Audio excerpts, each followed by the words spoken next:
when I knew I was going to come, I was like, oh my gosh, okay, it's Cambridge. Mentally, I was like, okay, I'm going to be maybe the only black person, but I'm also very used to that. Yeah.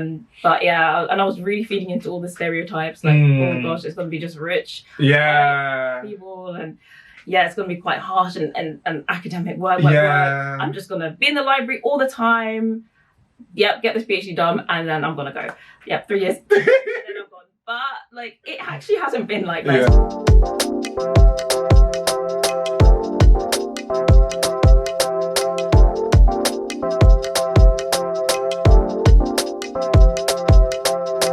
Hi, my name's Abigail.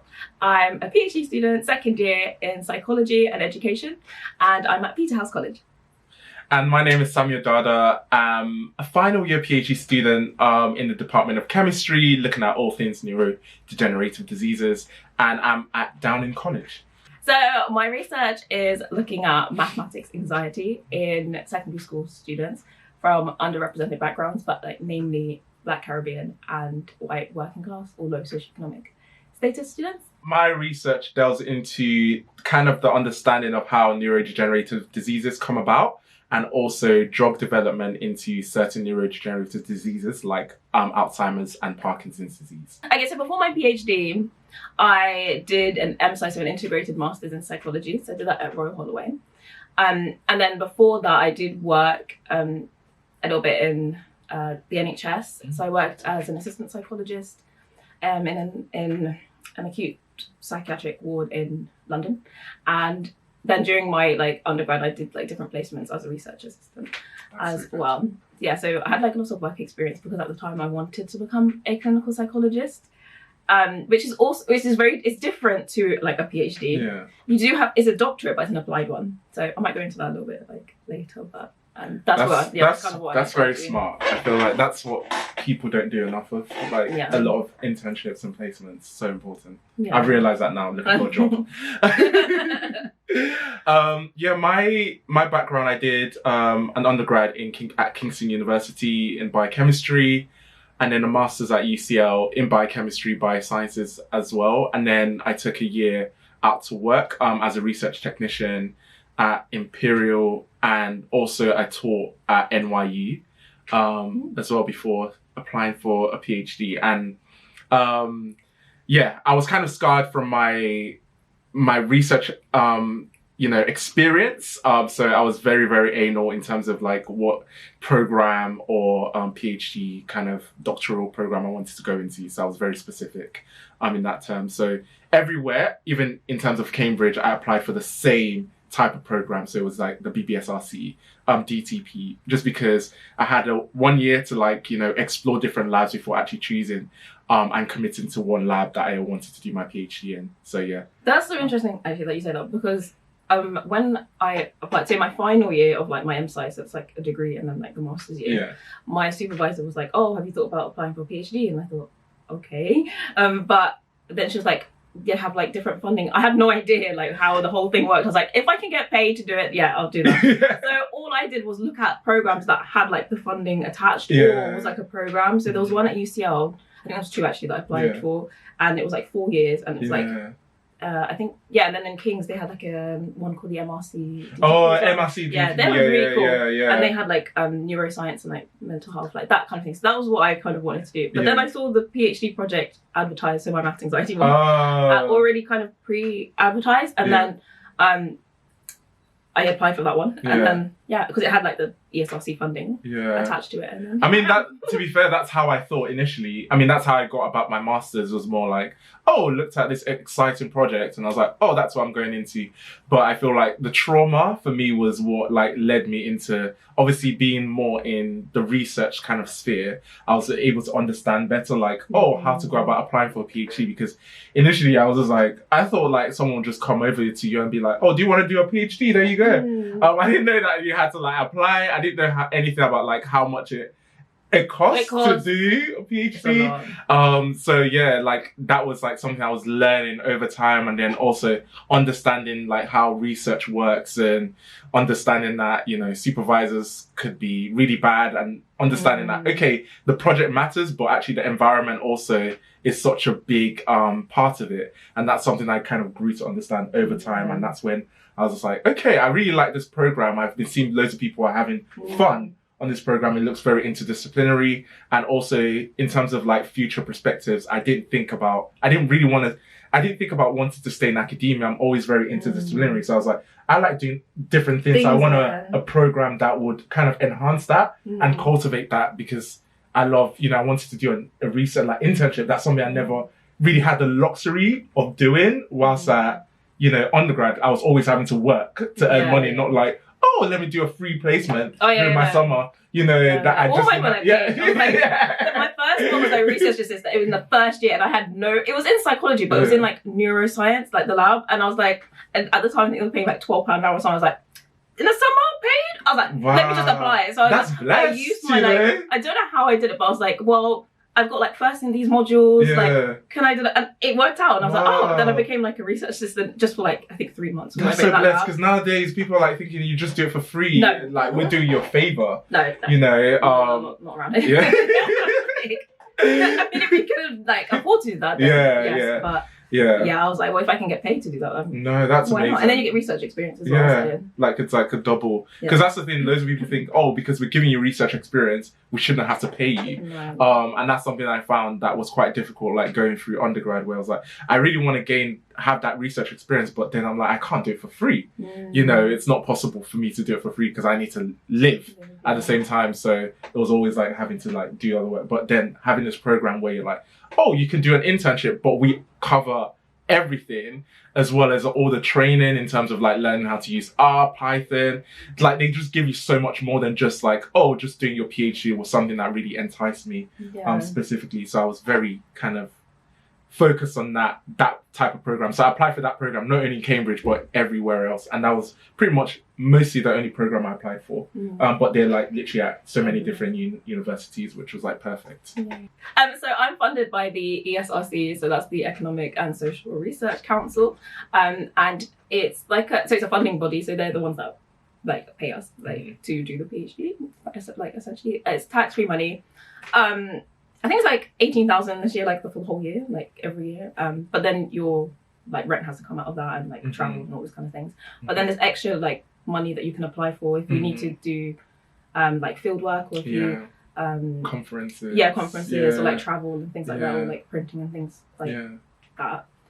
So that's kind of like what I live off every year, and I'm funded for 3 years. The fourth year is. We do have a fourth year, but it's unfunded. So I'm trying to wrap this PhD up within the 3 years. Yep. Okay, wow, that's interesting. Pretty much I'm similar to Abigail. I'm part of the BBSRC, and that ESRC is also under the same branch of UKRI, and they're all like doctoral training program. That's what the DTP kind of stands for. So I guess most people come under like a certain cohort, and then you kind of go through the whole journey together, which is also great because you're not on your own. You would say you always have like people going through that same journey with you. I think obviously the payment is pretty much the same, similar-ish. I mean, when I started my PhD, I think it was like 15,000. Obviously, it's increased now with the cost of living, which is great. And I was funded for 4 years. However, because of the pandemic, they've extended my funding. So I had like 6 months extra, which has been great and been useful. And then they also pay for, because I'm lab based, so a lot of money goes into lab. So I think I get like 15,000 also for equipment and things I need in the lab. And is this separate to your stipend? Yeah, this is separate to my stipend, because lab stuff are very, very expensive. Which is really good. And then obviously we have access to funding with our colleges, which is also amazing. That's true. A lot of, when you're not in Cambridge, you don't really have access to. So, which is great for like conferences and other things and skills that you can add to that, which is amazing. And then I think typically you get paid termly. However, I tried to change that all up. So I was like, can I get paid like every month? Because that makes me kind of manage my finance and not just spend so much money straight away. Yeah. So I get paid every month. I think ESRC, they changed it. So initially it was termly. Oh, then now they've... Now, yeah, Oh, they do that's it every good. month, which is so much better. So much Especially better. like when you're trying to budget and pay for like things like rent and everything. It's so hard to like... Exactly. Like when it's bi-monthly, you know, okay, this is how much is going to come out. This is how much I have left like, to go through the month. Yeah, because you could just be like, oh, spend it. Oh, I'm so rich now. And then spend everything. And then you're like, oh, they will not rent is gone. Yeah. They will not. They will not. So no, it's really good. I mean, it's not enough, I would say, but we can live. We can still live, yeah. We're living life, enjoying life as much as you can. So, so like in terms of the actual application itself, mine's a little bit slightly different from others. So I didn't have to write a proposal from scratch. One, because I just like, I think similar to what you were saying before, you were like, I liked kind of everything in psychology, so I didn't have a specific like project that I wanted to do in mind. I had like areas, like I was really interested in mental health, young people, like education, but I didn't quite know. But for my application to Cambridge, the project was already advertised, so it was like a blurb or like an abstract, and then but I still had to write a proposal. So I still had to include like how, like a literature review and how I'd go about doing the research, and then like put a timeline and everything. So I did have to submit a proposal and a personal statement or statement of interest, which is literally like a personal statement. So yeah, I had to kind of do all of that. It was kind of last minute, to be honest, like because I didn't actually like, I didn't think I'd be at Cambridge because I wanted to actually go to UCL or like one of the London but I saw it and I thought, I was like, yeah, I know who I am. Living life. PhD student. But when I made the application, I remember it was like in December, so near Christmas time, and I saw the project. I thought, oh, like math anxiety, young people. This interesting. I can do that. So I just thought, let me apply and see what happens. But I was like, oh, the deadline's getting quite close, and everyone's going on like leave and everything. Let me just quickly get my application in. But it is quite a long process though to write a proposal. I did not know what that was before, and also I was a bit confused because I was like, well, you kind of said what the project is, but then I still have to propose something. So I kind of used that, but then kind of fleshed it out and did show like my supervisors that, oh, I know what the recent literature is on this, and I did add a little bit of things, sort of like in the application. But when the interview came, like my supervisor was like, I'm not sure this could quite work. But it's still a good idea. I was like, okay. But yeah, no, but it was a good like process. But yeah, mine was slightly different. I guess also depending on like what I've noticed is that different applications have different. So I applied for other, funding bodies, and they were all different. So they're all kind of tailored to what they're all about. But for my BBSRC, to be fair, I made the decision to actually apply to Cambridge when I started my master's. It was like a whim. I literally called my dad. I was like, I'm going to apply to Cambridge. What do you think? And my dad was like, yeah, go for it. And I was like, yes, I was like, I don't know. There was a sense of confidence that came on to me. I was like, I'm going to apply. I didn't get in that year, obviously, because I had no clue what the whole process. I was just like, I'm at UCL. The sky's the limit. Why not apply for PhD? That's the next step. Everyone said I need to do it now if I want to start next year, if I'm finished. So that's why I was like, okay, I'll just apply for Cambridge. Obviously didn't know the process. So that was a learning experience for me. And then when I came to apply the next year, Cambridge is one of the first ones. Like the deadline is very early, which is quite good. In a way, because I guess if you want to get to Cambridge, you already know before getting your other interviews kind of way ahead of time. So for the BBSRC, I didn't have to do a proposal per se. What I had to do was I had to write a personal statement. And then it was broken down into understanding what the BBSRC stands for. Like we have this thing called the BBSRC remit, and understanding really, it's not really truly about, curing diseases, or it's more about understanding the fundamentals of disease and just improving long life health in general. And we have like different themes as well. So it was more about being very structured in your approach in terms of what you wanted to gain out of the program and what BBSRC can offer to you. And also ensuring that it aligned with your career goals as well. So you had another box where it talks about career goals. So it was kind of broken down into about you, about the BBSRC, and how that merges with your future plans and goals, and also like kind of your long-term career goals in general. So that was kind of how it was broken down. And then you needed like a reference as well. From I guess the lecturers. I think two references. Yeah. So I got my supervisor at the time when I was doing my masters. Yeah. And who else? Like another professor in the university, but he was like, I did my research with him as well. So it's always good to like get that like ahead of time, because like if the deadline comes and that hasn't been submitted, then that's it. Luckily now the application is free, whereas before it used to be £60. I think there was an application fee, and then because I came from like a low income household, I was lucky. I think that there was a deadline to apply for like a fee waiver, so I applied for that. I think it's free now. Yeah, I think it's free now. But before there was like so check like double check if there's like an application fee to all the. I believe it's free. I believe it's for free. Cambridge is free now. But the other unis. I'm not sure. Oxford was quite expensive when I applied for that. That was like £90 or something. Yeah, but you can only make 3 applications. Yeah. But still. Yeah, it still was quite expensive. So yeah, that was kind of the whole application process in a nutshell for me. Can I just add something? So, because you said you did it during your you're doing your masters or like undergrad? Or... So that was my master. I did it during my masters, but I didn't get in. But then I now did it whilst I was working as a research tech. Okay. And then that's when because by that time I knew everything that I needed to put together, and I was like very prepared for it.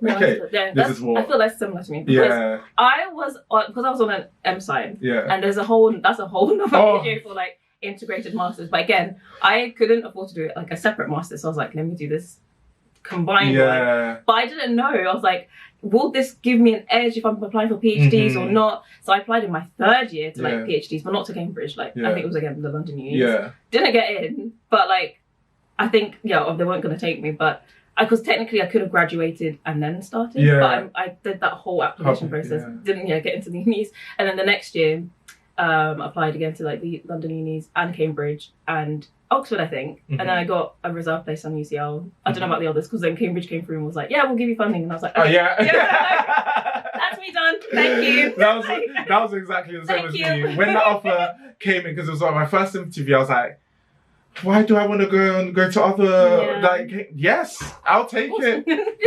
I'll take it. Joining Cambridge for me was interesting. I think I didn't really know what to expect. I think I expected the worst. I think I was prepared for the worst in a way, because I was just like, well, I'm not expecting a lot of people to look like me or come from a similar background to me. So I think my expectation was very, very low just because of what I've heard. But I think I always just had that focus that, you know what, I'm just here to get my degree and get out, to be honest. But I mean, it's not that simple. You can't just like be like, oh yeah, I'm just here and just bounce. So I remember when I started, I was always, literally every week, I was back in London. I was getting that train every single week back in London. There was no way. Just in context, in my college, I was like the only black person in the year that started as well, like with me. So there was not anyone else, and even the whole college then, I wasn't seeing a lot, to be honest.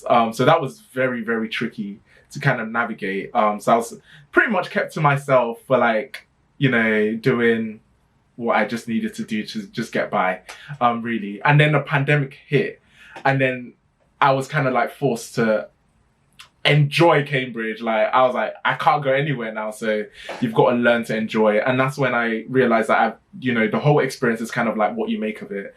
So I started to put myself out there more and just go out to places, join societies, and just see more. And I realized that there were black people, which we kind of try to come together and just build a community out of like the people that we see. But it was an interesting experience. I think it was hard initially, but I think for me, because I already had that experience in UCL and Imperial, that was almost a stepping stone to being used to such an environment. So it wasn't as daunting as it has been for, I know, quite a lot of people who have come in and spoken to me about it, like, how did you even do this? So I'm just like, I didn't find it as daunting because I feel like I already had the harsh reality of what, it could be like in places and spaces like this where there's not a lot of representation from, the Black community, as even from the PhD level, let alone undergrad level as well, to even professor level. So it's something that it's hard, but over time it does get easier with, building communities and meeting people around and just kind of going through the journey together and understanding that whole journey, and knowing that you're not alone and you can always reach out to people. Yeah, a lot of what you said just resonates so much with me. And I feel like it's such a full circle moment, because actually before starting, I saw your videos and I was like, oh my gosh, this is a Black person. What's it like? I was like, oh, okay, yeah, I'm gonna apply. So it really did encourage me, and I thought, actually, it's not as bad as what I'm perceiving it to be. But similar to you, my experience has been really good so far. I've not had any touch wood, I've not had any racist incidents or really bad things happen. It's been really positive, and I've met so many people from every I feel like it's very international, but also it's just people that just come from everywhere. And my college as well is it's Peter House, so it's the oldest one. So in my head I was like, oh my gosh, I'm going to the oldest Cambridge college. I'm gonna be called the oldest one. me Abigail looking like me. but even but Peter House has been really cool. It's been everyone's really chill and again really friendly and just come from everywhere. But in terms of I think Black people, I am the only Black person in my when I started wasn't in my cohort, but in terms of college wise it's very small, so everyone kind of knows each other, so I was like, okay, this is cute. But there isn't many Black students, particularly home Black British students as well. But there is we are here. So, we are. I mean, have fun when we reach out to each other. So I feel that's been interesting. But I feel the whole system when I got here was just very different, because Cambridge itself is different. It's different. And then PhD is different. Because I was it's not an undergrad or master's, so you have some structure and you have a timetable. This one, I came and I was I literally feel the first week, because we had to matriculate. We had to matriculate, and so that's when it's some colleges don't have a ceremony, but in Peter House we had a ceremony. I feel this is a video for Peter House. So in my college, literally. So I really had to sign this big register book to sort of sway you, or sway you into the uni kind of thing. But even that week I was okay, so what do I do? Is there there's no lectures, there's no what? So I had to really find my feet. I was okay, I'm gonna meet with my supervisors, then get the sort of project going. But you're literally project managing everything. It's not the taught courses. You literally are doing. It's so independent. It's literally being thrown into the deep end. I mean, in an environment that it's so unfamiliar to you as well. I guess we can talk about even the shops and things like that. Not really finding places that are places that will be used to food wise, hair. I cut my own hair myself. I've got to braid my own hair. My friend usually braids for me, but I'm I'm at Cambridge, all that. So I've literally had to learn to do it myself. See, the skills that we're gaining skills. This is being thrown into the deep end and being you know what, it's either you sink or you swim. It's literally. So I mean, it's been a humbling experience in general. I think obviously there's some cons to it, but I think I'm not going to dwell on that. I feel a lot of I think Cambridge has surprised me. That's something I would say. It's really, really surprised me. Just because I think maybe my expectations, like I said, was very, very low. It was it was never, I mean, the things that you see on the news, all the stuff to do with racism, microaggression, all of that. I mean, not that it doesn't exist, it does exist, but it was something that in my head was built up to be literally every single place I go, I'm going to be faced with this. But it's not been the case. A lot of people are friendly. People are really nice. I think it's just all about understanding the space and places that you are.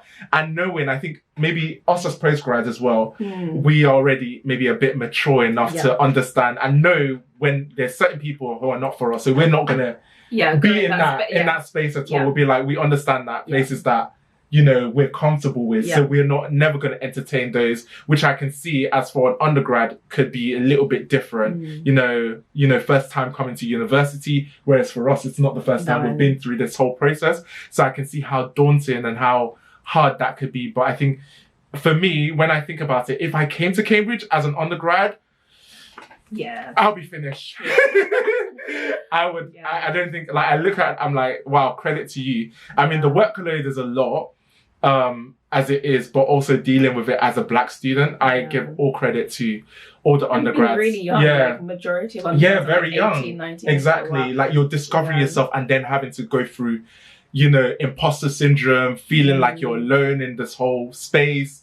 People not really understanding where you're coming from, I can see that being a major challenge, and but like you said, that postgrad, I feel like you've kind of ironed all of that out, so you sort of know where you are. So I'm so glad I applied postgrad. So that has not been like my experience at all. Like you said, I think Cambridge has surprised me, but in a very, very good way. Yeah. And like the formals here, I was like, how can I go throughout without mentioning the formals? She loves the formals. I love a good formal. Those formal dinners.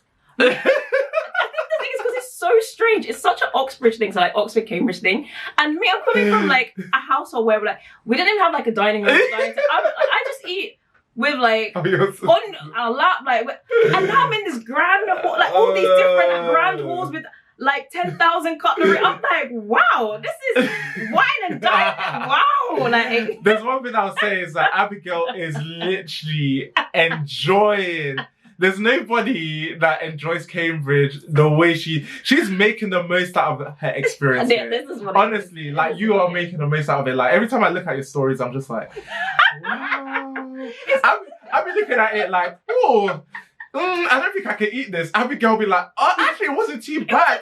The ambience was good. Yeah. I'm like, wow. Or sometimes it's like, why have you called like this natural? You're like the tortilla chips with like smoked something, like the way that the way they make potatoes sound like like whipped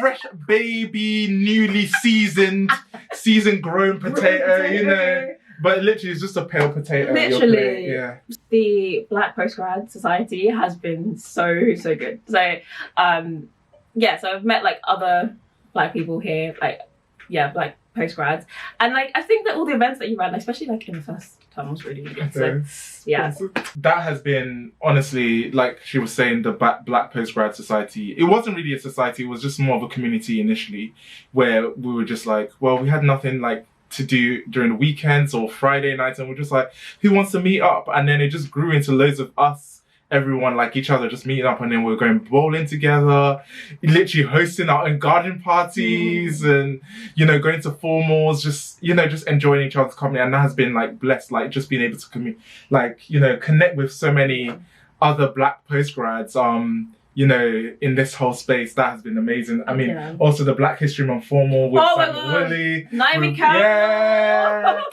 So that's been a major highlight. Honestly, that's a major highlight. So everyone I know, like, you died, you ate with Naomi Campbell. We were breathing the same oxygen in the same room. Yeah. Oh my God. Honestly, so no, there's been so many amazing bits and so many great bits, but I think being in one space with other fellow Black, that's I think been amazing. It's just nice because then we have like similar experiences and we can share. It's a nice like safe space kind of thing. Just being able to like chill, because sometimes it just feels very much always on the go. Yeah, and very intense. So just being in a space where you can just chill around your friends and you just feel like you can just relax and just talk about.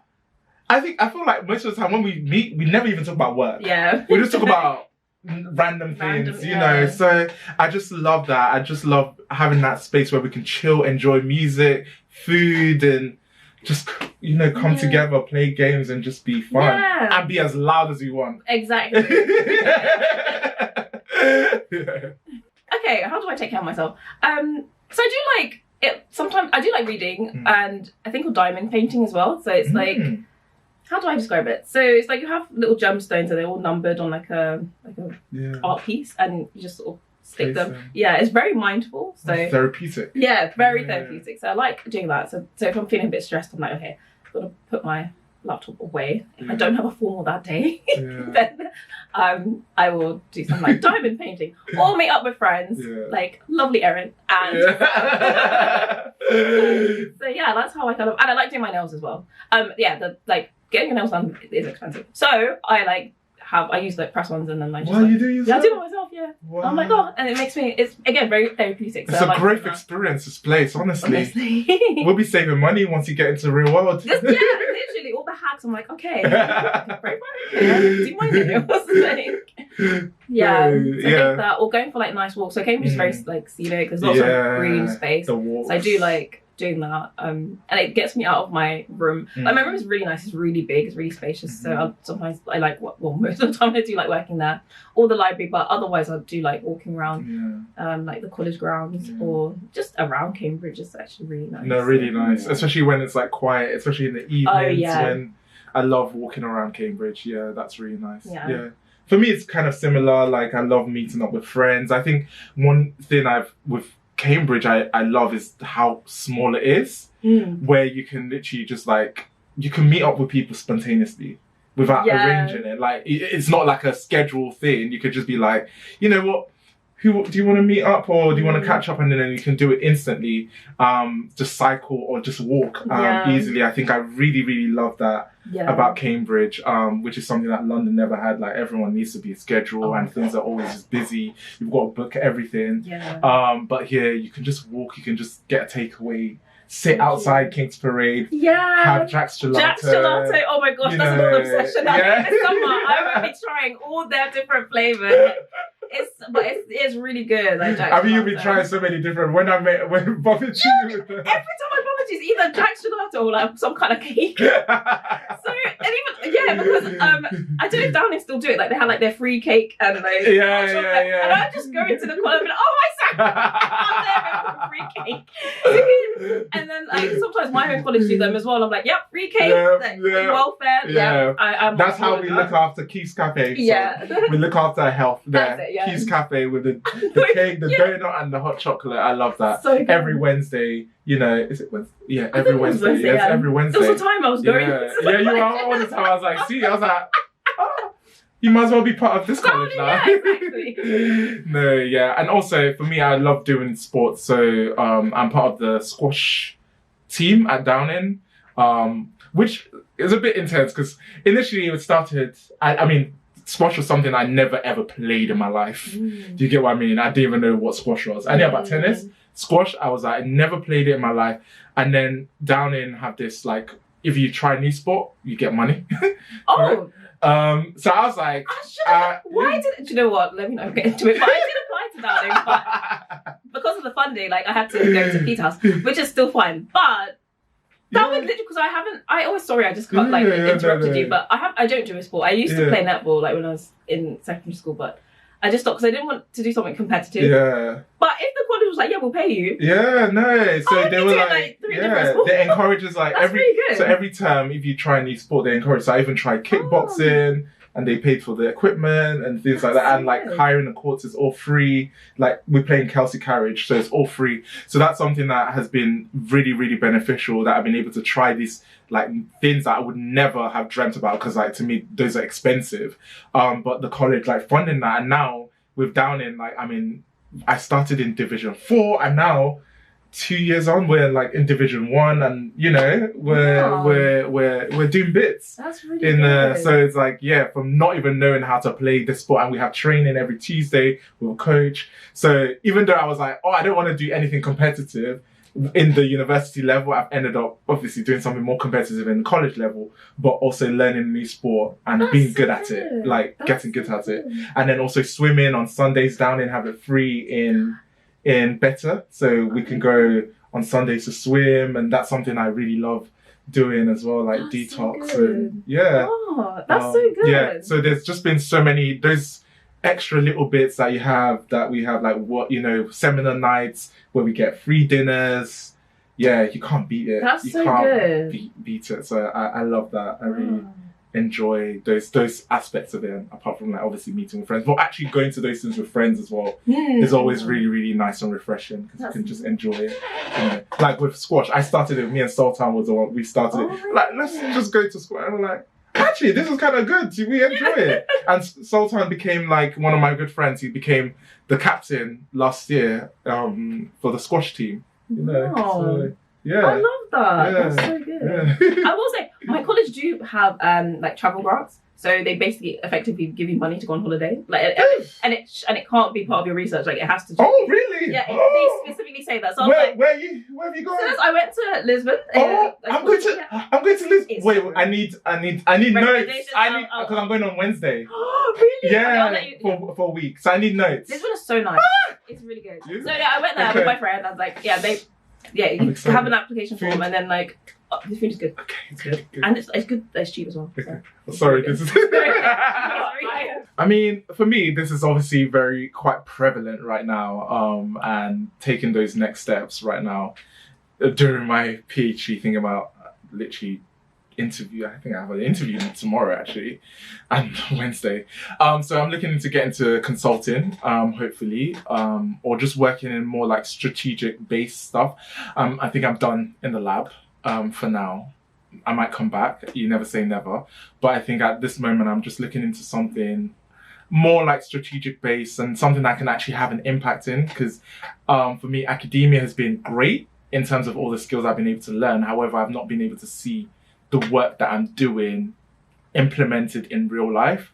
And that's something I kind of struggle with, because I always ensure that everything I do has like an actual implication, and that's something that really drives me in terms of like things I get involved in. And for me, just seeing a publication is not something, and seeing people cite it is not something that has really fueled me. So I feel like that area is a place maybe I can't get the joy out of, so I need to look for something else. So consulting has been something I've been looking into, and I've thought, okay, maybe that's an area I want to explore in. So yeah, to make changes and actually have some impact within society. No, I really knew about the making a real world impact, which is why I applied to the PhD that I did, because it's really applied. So I work with schools and it's mixed methods, so I can not only do the stats, and then I can interview children as well. And so after that, I mean, before, like, I didn't really know. Before I was like, I'm not sure until like maybe like 2 weeks ago. But now I'm like, I really am interested in policy work. So so like, but doing research, but so that I know it makes an impact, like you said, and changing sort of, or influencing government policy, especially in like education. So I've been looking at quite a few things, and because I'm in second year, and my funding body ESRC, they support us with internships. So if you want to do an internship, we can like do that. So I want to do that this year. Like, I want to definitely apply for like something. Definitely do internships. I've learned the hard, especially if you can get a big firm or whatever internship, make the most out of it now, because when you're applying for jobs, it is competitive out there, and it's hard. I keep hearing that from so many people. So definitely take advantage of it. And the networks you make, I've seen. I think like here, Cambridge is a great place for like networking. Like, I've never seen a place where like you just meet so many people from so many different departments, so many different like faculties. Like there's just people like know each other, who know each other. So if I can get like that in sort of research and like policy government kind of work, I think that's kind of where I want to sit. But like you, I don't just want to stay within academia and that's like it. Like I want to use, like, I want to see my research have real world impact. So as much as I still like research and I still want to do research work, but I don't think I want to do it in the university. Or I'm not sure, like I'm saying that now, but if there's like a job at Cambridge afterwards and they're like, I'll pay you this much. I'm like, okay, maybe. Mulla is coming. I can extend my stay here for a while. But I still want to, like, I don't want to just like write and then write this article, publish, and only like the academic people know my work. Like, I don't like just theory. Like, I want to apply that. I want to see my work actually impact or like change like real people's lives. So I feel like on the top level, and it's great that we're doing a PhD, and it's kind of like why I kind of deviated off. But because again, clinical psychology is really good as well, because you work with like obviously Actual real people. And I did like that. That's kind of what I wanted to do. But at the same time, working in NHS, I was like, there's only so much amount of people that I can help, and I really want to make a proper an impact on a lot of people. Like getting onto that top level and actually changing that from there, and that obviously trickling down. So doing the PhD and like being able to meet with other people and other psychologists as well, but like research psychologists too, and like teachers and like people in education and like the government, like the Department of Education and like the government, like I can see and like who's making the like decisions and I can like speak and contact like policymakers and then so I'm like, oh okay, so with my PhD potentially if I sort of know why maybe children don't like maths or like what's going on in the school system, I can even like influence the curriculum. So I'm like, oh, and then that would impact loads of people. So I feel like policy work, research, that's kind of where I'm going down at the moment. I love that. I really love that. I love that. For an applicant, my top tip is just do it. Just do it. I think that's the worst thing. I think a lot of people I always hear is like, oh, I don't think I'm going to be good enough to apply for Cambridge, but I'm just like, do it. You just never know. The worst thing is actually not trying in the first place and not giving yourself that chance because you're just literally like, it's not hard. Just make the application. It's free. Just do it. And you never know what might happen. You might actually end up here. And for someone who's incoming, I would literally say to them, like, grab hold of every single opportunity you have. Make the most out of it. And I think that's a testament to what you're doing. Put yourself in those spaces. Get yourself out there and just make the most out of the experience, because once it's over or getting to the end, you want to make sure that you've made the most out of being at Cambridge, because there is a lot out there that you can grab hold of and take advantage of. So it's so important to use that to your advantage. So that would be my, my advice to someone coming in. Yeah, I second everything that you've said. I think for applicants, I was going to say go for it as well, and definitely do that, but also take your time with it or think about it. So if you know PhD is definitely something you want to do, go for it. Don't be intimidated by the name, because it's your research and you have every like right to be wherever it is that you feel like you want to do your research. But don't feel like it's like a natural progression from like undergrad or like masters. Oh, now I have to do a PhD. Like it's not, because it's so different to like talk courses. So if you know it's like something you want to do, go for it, but don't feel like, oh, I have to do it because I don't have anything else to do. I would definitely recommend working or get some other experience and then come and do it. Don't go straight into it, because you will, I'm not saying you will, but it's likely that you can get overwhelmed, because it's so different, especially at Cambridge. Like the system is very different as well. It's intense. So so take your time with it. Don't feel like you have to apply just because my age mates are doing this. I'm gonna be behind. Nobody's behind. Like PhD level, there's people from all ages, all backgrounds like doing it. So just make sure you know like what it is that you actually want to research. And then incoming students, I think take the most use the most of all the opportunities that you have here. You have like the fact that you have got in, and it is a testimony of your like ability. Like Cambridge will not accept you if they don't want you. I'll tell you that, like literally. So the fact that you hit like the imposter syndrome, no, you're not an imposter. Like you have every right to be. You do. So just make the experience your own, and really take care of yourself though and your mental health. It can be very, very intense, and everyone's working, like really, really hard. Obviously, you have to, but don't put that above you. So or like your mental health. So that's what I would say. Make sure you take care of yourself first.